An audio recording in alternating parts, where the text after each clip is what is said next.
நண்பர்களே வணக்கம். நான் Ilango, insurance factory Ilango.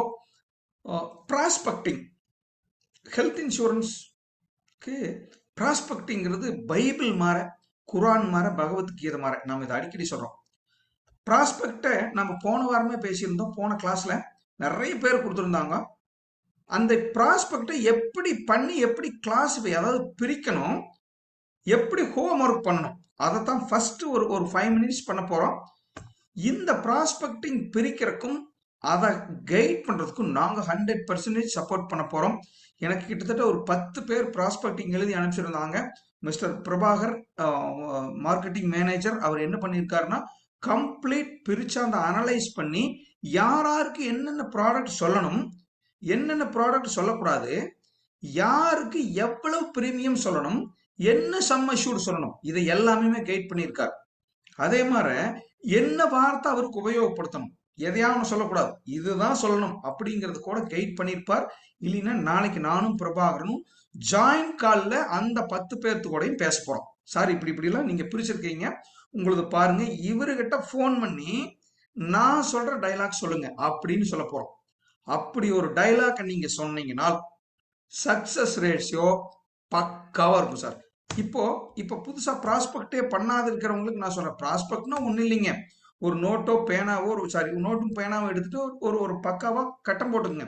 Serial number, name, mobile number, அவரோட வயசு என்ன, குழந்தைங்க இருந்தா அந்த குழந்தைங்களோட வயசு என்ன, என்ன தொழில் பண்றார், கடை வச்சிருக்காரு, வேலைக்கு போறாரு, என்ன வேலைக்கு போறாரு, அதை பத்தி எழுதிட்டு மாச வருமானம் அவரோட ஃபேமிலிக்கு எவ்வளவு இருக்கும், மந்த்லி மந்த்லி வருமானம் எவ்வளவு இருக்கும், அவர் உங்களுக்கு என்ன ரிலேஷனா, ஃப்ரெண்ட்ஷிப்பா, இந்த ரிலேஷன்ஷிப், இதை மட்டும் ஒரு பேப்பர்ல எழுதி ஒரு போட்டோ எடுத்து எனக்கு அனுப்புனீங்கன்னா நான் உங்களுக்கு அதை பிசினஸா எப்படி கன்வெர்ட் பண்றதுன்னு சொல்லி கொடுக்க போறேன். இதுதான் மெத்தட். இந்த லிஸ்ட் எழுதுறதுக்கு முன்னால ரொம்ப முக்கியம், அவர் பாலிசி போட மாட்டாருங்க சார், அவர் ஆல்ரெடி பாலிசி வச்சிருப்பாருங்க சார், அவர் ஏஜென்ட்டா இருப்பாருங்க சார், அவர் கம்பெனியில் இருக்கும் சார், இதெல்லாம் யோசிக்க கூடாது. உக்காந்து உங்களுக்கு யாரெல்லாம் தெரியுமோ அவர் பேரு வயசு எல்லாம் எழுதிருங்க. அவர் பாலிசி பண்றாராங்கிறது அவரோட பிரச்சனை. முதல்லயே இப்படியே யோசிச்சுட்டு லிஸ்ட்டை கம்மி பண்ணாதீங்க. லிஸ்ட் அதிகம் பண்ணீங்கன்னா நான் உங்களுக்கு சொல்றேன், அவருக்கு பாலிசியே இருந்தா கூட வேற என்ன பாலிசி கொடுக்கலாங்கிறத நான் சொல்றேன். சரி, இந்த ப்ராஸ்பெக்டிங் எழுதுறதுக்கு முன்னால அதுல யார் இருக்கணும் தெரியுங்களா? Natural prospect. ஃப்ரெண்ட்ஸ், தயவு செஞ்சு இதை மறந்துடாதீங்க. நான் முந்தா நேத்து உங்ககிட்ட ஒரு நோட் காமிச்சேன் பாருங்க, எப்பவுமே என் டேபிள் இருக்கும் சார். இதுதான் என்னோட நோட், இதுதான் என்னோட பகவத்கீதை, இதுதான் என்னோட பைபிள். ஸ்கிரீன் இது போட்டுக்கிறதுனால தெரியல, ஒரு ஒயர் நோட் எப்பவுமே இருக்கும். டெய்லி எழுதிடுவேன். டெய்லி ஒரு 5 பேர் 10 பேர் எழுதிட்டே இருப்பேன். அவங்களையெல்லாம் எப்படி பேசலாங்கிறது யோசிச்சுட்டே இருப்பேன். உங்களுக்கு ஆல்ரெடி காமிச்சிருக்கேன். இன்னைக்கு பேக்ரவுண்ட் ஸ்கிரீன் போறதுனால காமிக்க முடியல. என்னோட ஷீட்டுக்கு பின்னால எப்பவுமே ஒரு சார்ட் ஒட்டியிருப்பேன், அதுலயும் எழுதிட்டே இருப்பேன். இந்த ப்ராஸ்பெக்டிங் எப்படி பழகிறதுனா ஒண்ணும் இல்லைங்க. ரொம்ப ஃப்ரீயா இருக்கும்போது உட்காருங்க. இப்ப சாப்பிட்டு கிளாஸ் முடிஞ்சோன்னே நீங்க உட்காருங்க. வாய்ப்பு இருந்தா ஒய்ஃபை கூப்பிட்டுங்க, அல்லது மேடம் யாராவது வந்திருந்தீங்கன்னா உங்க ஹஸ்பண்டை கூப்பிடுங்க. சார் உட்காருங்க, நம்ம ஒரு சின்ன லிஸ்ட் எழுதுனாங்க அப்படின்னு உட்காந்து அழகா எழுதுங்க. அவங்க கிட்ட போன் பண்ண வேண்டாம், அவங்க கிட்ட பாலிசி இருக்கான்னு நினைக்க வேண்டாம், அதெல்லாம் ஒண்ணுமே நினைக்காதீங்க. உங்களுக்கு யாரெல்லாம் தெரியுமோ எழுதுங்க. அவங்க பேர் எழுதுங்க, அவங்க மொபைல் நம்பர் எழுதுங்க, குழந்தைங்க இருக்கான்னு எழுதுங்க, அவர் வயசு எழுதுங்க, அவருக்கு அப்ராக்சிமேட்டா அவர் என்ன சம்பாதிப்பாருன்னு எழுதுங்க. இந்த லிஸ்ட்டை மட்டும் ரெடி பண்ணீங்கன்னா இந்த மாசம் ஸ்ரீலங்கா போறதுக்கு நான் ஹெல்ப் பண்றேன். ஹஸ்பண்ட் ஒய்ஃபுக்கு 2 ஸ்மார்ட் வாட்ச் வாங்குறதுக்கு நான் ஹெல்ப் பண்றேன். உங்க பையனுக்கும் பொண்ணுக்கும் ஸ்மார்ட் வாட்ச் வாங்கி கொடுக்கும்னு நினைச்சிருந்தீங்கன்னா அந்த வாட்ச் வாங்குறதுக்கும் நான் ஹெல்ப் பண்றேன். நீங்க பண்ண வேண்டியது ஒன்லி எழுதுறதுதான். சரி, அதுல என்ன இருக்கும் தெரியுங்களா? நேச்சுரல் ப்ராஸ்பெக்ட்ங்க. நேச்சுரல் ப்ராஸ்பெக்ட்னு என்ன தெரியுங்களா? ஒன்னும் இல்லைங்க, உங்களோட ரொம்ப க்ளோஸ் ஃப்ரெண்ட்ஸ் ஏதாவது விசேஷம்னா அவர் கண்டிப்பா வருவார் சார். அவர் வீட்டுல ஒரு விசேஷம்னா நானும் கண்டிப்பா போவேன் சார். இதுதாங்க. இந்த நட்பு வட்டத்தை முதல்ல எழுதுங்க. ஏன்னா அவங்கதான் நீங்க சொன்னா கேட்பாங்க, அல்லது நீங்க பேசுறதுக்கு மரியாதை கொடுப்பாங்க, இன்ஃப்ளூயன்ஸ் பண்ண முடியும். நேச்சுரல் ப்ராஸ்பெக்ட் இதுல இருக்கலாம். யங் எம்ப்ளாயிஸ், உங்க ரிலேஷன்லயோ ஃப்ரெண்ட்ஸ்லயோ சின்ன பையனுங்க சின்ன பொண்ணுங்க இப்பதாங்க வேலைக்கு போயிருக்கு, அவங்க பேர் ஒரு 5 பேராவது இருக்கணும். அடுத்தது ஒரு கவர்மெண்ட் எம்ப்ளாயிஸ் ஒரு 5 பேராவது அந்த லிஸ்ட்ல இருக்கணும். இருந்தா பிசினஸ் ஈஸி.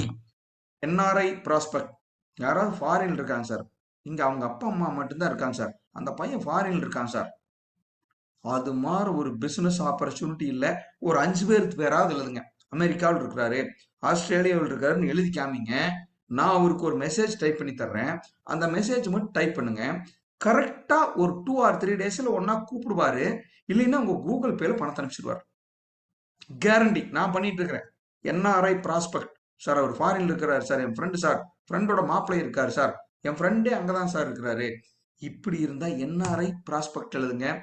நியூலி மேரிட் கப்பல், this is a latest business. இதுதான் புதுசா கல்யாணமானவங்க அல்லது மேரேஜ் அசம்பிள் ஆயிருக்கிறவங்க அல்லது ஃபிக்ஸ் ஆயிருக்கிறவங்க, இவங்களையும் ப்ராஸ்பெக்டா எழுதிட்டு நீங்க அந்த கொடுங்க. அவங்களுக்கு நான் ஒரு பிக்சரோட ஒரு மெசேஜ் போட்டு தர்றேன், அல்லது ஒரு தமிழ்ல இங்கிலீஷ்ல ஒரு மெசேஜ் தர்றேன். நீங்க அதை அனுப்புங்க. வித்தின் 1 ஹவருக்குள்ள இருந்து அவர்கிட்ட இருந்து போன் பண்ணி என்ன ஏன்னு கேளுங்க. This is a method. அப்ப அப்படி எழுதணும். எழுதுனா தான் சார் அவன் கேட்க முடியும். இல்லைன்னா நான் பண்ண மாட்டேன். இதுக்கு பேர் தான் ப்ராஸ்பெக்டிங். சரி, இப்போ ப்ராஸ்பெக்ட் எழுதுனீங்கன்னா நான் எப்படி பிரிப்பேன்னு சொல்றேன். இதுக்கு நான் ஹெல்ப் பண்ண போறேன். சீக்கிரமா போறேன். நீங்க இந்த வேலையை பண்ண போறதில்ல, நான் தான் பண்ண போறேன். ஃபர்ஸ்ட் ஏஜ் வைஸா நான் ப்ராஸ்பெக்ட் பண்ணிடுவேன். ஃபர்ஸ்ட் குரூப் 35 வயசு கீழே இருக்கிறவங்க எல்லாம் எல்லாரும், அதாவது யாரு பெரியவரோ குடும்ப தலைவரோ அவர் வயசு 35 வயசு கீழே இருந்தா அதை பூரா தனியா எடுத்துருவேன். சரிங்களா? அடுத்து குரூப் 2 35ல இருந்து 45 வயசுங்களை தனியா எழுதணும். நீங்க எழுதுனதுக்கு அப்புறம் நான் அப்படி எழுதி பழக்குவேன் உங்களுக்கு. நீங்க எடுத்தோடனே கன்ஃபியூஸ் பண்ண வேண்டாம். நீங்க ப்ராஸ்பெக்ட் அனுப்புனீங்கன்னா நான் அப்படிதான் பிரிச்சு உங்களுக்கு ஐடியா கொடுப்பேன். நான் அதை சொல்றதுக்கு முன்னாலேயே ஏன் சொல்றேன்னா, நாளைக்கு நீங்க ரெடியா இருங்க. யாரெல்லாம் ஒரு 25 பேர்த்த நான் சொன்ன மாதிரி நேமு, மொபைல் நம்பர், அவரோட பேரு, குழந்தைங்களோட வயசு, அல்லது குழந்தைங்க இல்லைன்னா இல்லைன்னு போடுங்க. என்ன தொழில் பண்றார், அவருக்கு மாச வருமானம் அவங்க ஃபேமிலிக்கு எவ்வளவு வரும் அப்ராக்சிமேட்டா சார். நீங்க போய் கேட்கலாம் வேண்டாம். அதெல்லாம் இருக்கிறத பார்த்து ஒரு 50,000 சம்பாதிப்பாங்கன்னு நினைக்கிறேன். எழுதுங்க நீங்களே, ஒன்றும் தப்பு கிடையாது. அவர் உங்களுக்கு என்ன உறவுன்னு எழுதி எனக்கு அனுப்புனீங்கன்னா இப்படி பிரிச்சு உங்களுக்கு கொடுப்பேன். ஏன் பிரிக்கிறேன் தெரியுங்களா சார்? வயசை பொறுத்து அந்த ஃபேமிலிக்கும் அந்த மனிதனுக்கும் தேவைகள் மாறும். பிலோ 35 இருக்கிறவனுக்கு கல்யாணம் ஆயிருந்தா பிரெக்னன்சி தேவை வரும். ரைட்டுங்களா? 50 வயசுக்கு மேல இருக்கிறவனுக்கு பிரெக்னன்சி பேசக்கூடாது. அப்ப அதுக்கு தகுந்த மாதிரி பாலிசி கொடுக்கணும்.